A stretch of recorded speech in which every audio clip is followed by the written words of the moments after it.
तो अभी इतने इतने चल रहे हैं ना, इतने लंबे लंबे चल रहे, ऐसे नहीं बेटिया।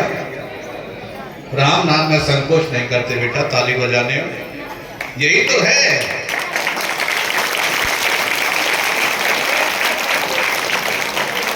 बोले श्री हनुमान जी महाराज की। आज ऐसा लग रहा है कि हाँ श्रोता सजग है। मैंने कहते हैं सांप लग गया तो यही गौतम रूपी आत्मा हमारी बुद्धि को साप दे देती है कि तुझे भेजा था संसार में परम तत्व को प्राप्त करने के लिए, और तू इस संसार की विषय भोगों में लग गई, जा तू पत्थर होगा। लेकिन ये पत्थर हुई बुद्धि, पत्थर हुई अहिल्या कब तरती है? बोले जब राम का चरण स्पर्श हो जाता है, चरण रज लग जाती है महाराज। फिर चरण कमल रज चाहती, कृपा करो रघुवीर। तो भगवान राम कहते हैं प्रभु मैं चरण तो नहीं लगा सकता क्योंकि मर्यादा में हूं, तो कैसे उद्धार होगा? भगवान श्री राम ने पादुका उतारी और उस शिला की परिक्रमा लगाई और परिक्रमा लगा के नमस्कार किया। हवा का झोंका आया थोड़ा सा, चरण रज जाकर के उस शिला पर पड़ी, हमारा उद्धार हो गया। वही बात हमारी तुम्हारी बुद्धि की है। देखता जब किसी संत की शरण कह लोगे ना, किसी संत की शरण पकड़ लोगे तो धीरे धीरे करके आपकी जो पत्थर हुई बुद्धि है, जो विषयासक्त बुद्धि है ना, वह फिर जो है आनंद का अनुभव कराने लगेगी। राममय बुद्धि हो जाएगी, कृष्णमय बुद्धि हो जाएगी, परमात्मय आपकी बुद्धि हो जाएगी, बात बन जाएगी विशेष करके। अब सांप उतर गया तो गौतमी कहती है मुझे जो सांप जो दीना अति भल। जब तो मुझे बहुत बुरा लगा था, मुझे सांप दे दिया, अब क्या होगा? लेकिन ना अब मुझे को बहुत अच्छा लग रहा है। अगर मुझे सांप नहीं देते तो आपकी चरण रज नहीं मिलती, और चरण रज नहीं मिलती और आपका दर्शन भी नहीं मिलता। जैसे कोई संत फटकार देता है ना, ऐसे नहीं, ऐसे करो, हमको बात बुरी लग जाती है। बोले क्यों? बोले वाह बाबा जी 2 टका पास न पल्ले कुछ बने ज्यादा। अरे उसके पास संस्कार है, वो तुम्हें नए संस्कार प्रदान कर रहा है, उसकी बात को थोड़ा ध्यान से सुनो। महाराज यहां से आगे चलते हैं। बोले कि प्रभु मेरा यज्ञ तो पूरा हो गया। वहां पर जाके यज्ञ किया। यज्ञ ने क्या किया? महाराज सुबाहुक जो नाम का राक्षस था उसे मार दिया, उसकी सेना को मार दिया, दूर भगा दिया। विश्वामित्र जी ने यज्ञ पूरा कर लिया। एक मारीच नाम का राक्षस था, उसको बिना फर का बाण मार दिया और लंबा फेंक दिया। कहा बेटा तू आगे हमारी लीला में काम आएगा। बोले मेरा तो यज्ञ पूरा हो गया प्रभु, लेकिन एक यज्ञ जनकपुर में और चल रहा है। बोले जनकपुर में यज्ञ चल रहा है। अब हम किसी से कहें, संतों से हम कहें या अपने आप से कहें, औरों से क्यों कहेंगे? क्या मतलब है हमारा? अपने से कहेंगे। बोले हमें शादी विवाह में नहीं जाना चाहिए। बोले क्यों? कि शादी विवाह में साधु संतों का जाना अच्छा नहीं रहता है। बोले क्यों अच्छा नहीं रहता है? बोले ज्यादातर बच्चे ना आजकल हमारे और छलकती हुई बोतल का पानी पीते हैं, वह नहीं समझते हैं कि क्या है क्या नहीं है। और फिर इधर से बेटी वाला उधर से बेटी वाला अपने यार रिश्तेदारों की खातिर करे या तुम्हें देखे, ये भी तो फर्क पड़ता है। तो हमारे शास्त्र जी कहते हैं हमसे, क्या कहते हैं? बोले संत जाते तो हैं बारात में। बोले कौन गया था? बोले विश्वामित्र जी गए, वशिष्ठ जी गए और आदि आदि बहुत संत गए थे ना। बोले कि विश्वामित्र जी गए तो हैं, लेकिन बारात में गए कि यज्ञ में गए हैं? बोले यज्ञ में ही तो गए हैं ना। अब वहां शादी का प्रोग्राम हो गया, वो बात एक अलग की है। संत यज्ञ में अच्छे लगते हैं। अब यहाँ पर ये संत बैठे हुए कितना शोभायमान हो रहे हैं। अगर ये संत डीजे बज रहा हो, बाजे बज रहे हो, उसमें कहीं घूमते हुए दिखाई दे तो कैसे लगेंगे? जय श्री राधे। महाराज गए हैं पर चलिए प्रभु, और ठीक है चलते हैं। वहां से चले और रास्ते में जा रहे जनकपुर जाते हैं महाराज। गंगा का दर्शन हुआ। अरे भैया आजकल की बात और है बहना, नेक नेक नेक नेक नेक नेक, और अभी तो आगे जगह बाकी है, थोड़ा आगे जगह बाकी है, थोड़ा थोड़ा थोड़ा थोड़ा करके है? एक तो 2 दिन की 1-2 दिन की बात हो रहे है ना। एक हमारे सेटिंग कर लो आप। एक हमारे ब्रज के संत हैं, ब्रज के संत आसन लगा रहे थे जमीन पर ऐसे ही, और आसन लगा रहे थे, जगह थोड़ी कम पड़ रही थी। वह बोले अरे भैया दिल में गुंजाइश हो ना तो इमली के पत्ता पर 2 जने सो जाए। हृदय में गुंजाइश होनी चाहिए, थोड़ा थोड़ा आगे और आ जाओ, सभी को बिठा दो, सभी को आनंद लेने है? अब जा रहे महाराज, कहते हैं चलो प्रभु हम तो आपके साथ आए हैं, आप जहां ले चलेंगे वहीं जाएंगे हम। और रास्ते में गए तो वहां पर गंगा जी मिली है।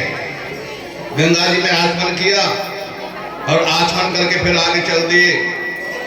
जैसे ही जनक जी यहाँ पहुंचे तो जनक ने बुलाया, स्वागत किया, सम्मान किया। जनक जी कहते हैं कहो नाथ सुंदर 2 बालक, मुनि कुल तिलक की नृप कुल पालक। बोले महाराज आपके साथ ये जो बच्चे हैं ना बहुत सुंदर है, किसी ऋषि की संतान है या किसी राजा की संतान है, बड़े सुंदर है। बोले अच्छा, बोले हाँ। ब्रह्म जो निगम नेत कई गावा, वह वेश धर के सोई आवा। या ये साक्षात ब्रह्म तो नहीं है कहीं? इनके रूप को देख करके मेरा मन भी मोहित हो रहा है, ये साक्षात ब्रह्म तो नहीं? ऐसे करके बात करते हैं। वो कहते, मुनि कहते हैं भैया इनका तो स्वरूप और स्वभाव ही ऐसा है, जहां जाते हैं ना ये सबको प्रिय लगते हैं, क्योंकि अपनी आत्मा से सबको सहज प्यार होता है। औरों से तो प्यार घटता रहेगा, बढ़ता रहेगा, रिश्तेदारों में, यारों में, सब में, लेकिन आत्मा का प्यार कभी घटता बढ़ता नहीं, यथावत बना रहता है। भगवान राम बताना भी चाहते थे, भगवान राम का परिचय देना भी चाहते थे, लेकिन भगवान श्री राम ने गुरु जी से सारे में मना कर दिया। बोले भेद खुल जाएगा, पर्दा है, पर्दा पर्दा रहने, पर्दा हट गया तो भेद खुल जाएगा। बोले ये साक्षात ब्रह्म की तरह मेरी पूजा करेंगे, सम्मान करेंगे, जो लीला में करने के लिए आया उस लीला में विघ्न आ जाएगा। तो ठीक है, हम नहीं भेद खोलते आपका। गुरु के पास में रुके हैं, महल में अंदर रोका है, और उसके बाद में जो है महाराज कहते हैं भगवान श्री राम क्या कहते, नाथ लखनपुर देखन चयहि। हे गुरुदेव, लखन जो है ना नगर देखना चाहते हैं, लेकिन संकोच के बस आपसे कुछ कह नहीं रहे हैं। अगर आपकी आज्ञा हो तो मैं इन्हें नगर दिखा ला। गुरुदेव ने कहा राम, बोले हाँ तुम नगर दिखा के लाओगे? बोले हाँ गुरुदेव। अब आपने कोई जगह देखी है जब तो आप दूसरे को वहां पर दिखा सकते हो। राम भी अभी आए, गुरुदेव तो पहले भी आ गए होंगे, लेकिन लखनलाल भी अभी आए हैं। बोले दिखा के लाओ। अरे राम तो सर्वत्र है ना, एक जगह थोड़ी, एक देश थोड़ा ही है। गुरुदेव हंस गए और कहने लगे अच्छा ठीक है आप चले जाओ। गए, अब जैसे जाते ना वहां देखन नगर भूपसुत आए, समाचार प्रवासिन पाए। सभी को मालूम पड़ा कल जो महाराज विश्वामित्र जी के साथ में जो दो राजकुमार आए ना, वह आज नगर में घूमने के लिए आ रहे हैं, नगर का दर्शन करने के लिए आ रहे हैं। भाई धाम सब काम त्यागी, मनाओ रंग निधि लूटन लागे। वृद्ध युवा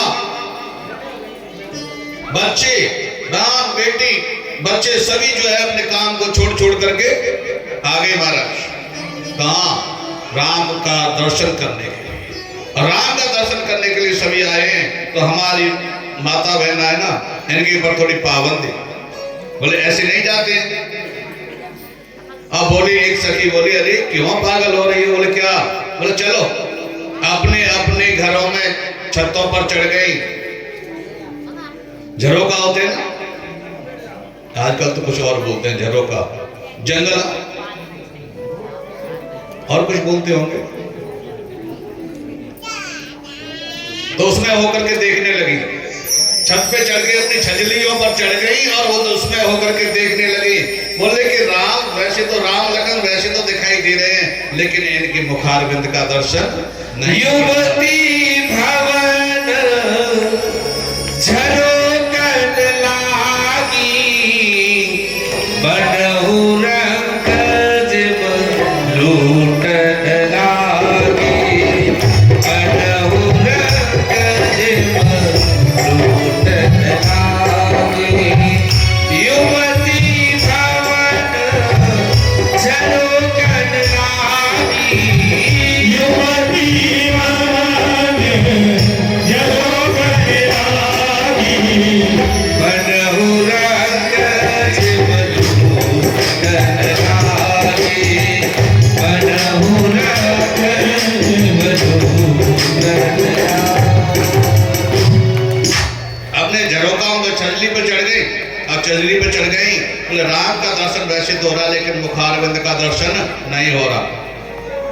आप भी जानते हो ना, जब तक मुंह ना दिखे जब तक क्या बात बने, मुंह दिखना चाहिए ना। जब हमारी कोई नई बेटी की शादी होगी आती है ना, मुंह दिखाने करते नहीं करते, पैसे देके करनी पड़ती है। बोले ऐसे ही राम जी का वैसे तो दर्शन हो रहा है, लेकिन इनका मुखारबिंद दिखाई नहीं दे रहा। तो ऊपर से बहन बेटियों ने क्या किया, पुष्प की बरसात करने लगी। और जैसे ही पुष्प की बरसात करने लगी तो राम और लखन ऊपर की तरफ देखते हैं, सभी को दर्शन हुआ। आनंद हो गया महाराज। और सभी को जो है आनंद हुआ। उसके बाद में आगे जाते हैं, सखियां आपस में बात करती हैं। ये यहाँ तक की बात ऐसे रही। अब हमारी रामचरितमानस में जगने की और सोने की विधि बताई है। आपके यहाँ रामायणों का बहुत प्रचार प्रसार है ना रामचरितमानस जी का। आपको मालूम है सोने की और जगने की विधि बताई है श्री रामचरितमानस में। उठे लखन निस विगत सुने, अरुण शिखा सुने कान। एक अलार्म बजा, और जैसे ही अलार्म बजा तो सबसे पहले कौन जगा? सबसे पहले लखनलाल जगे। बोले अलार्म कैसा बजा? बोले अरुण शिखा सुने धुनि कान। बोले नारायण भगवान की। और हमारे बीच में गुरुजी श्री श्याम सुंदर शर्मा जी और हमारे आदरणीय भाई साहब श्री तोरण सिंह जी और भी से साथ में जो भी हैं सभी भक्तों के लिए व्यासपीठ से जय जय श्री राधे। एक बार ताली बजा के स्वागत करते हैं सभी का।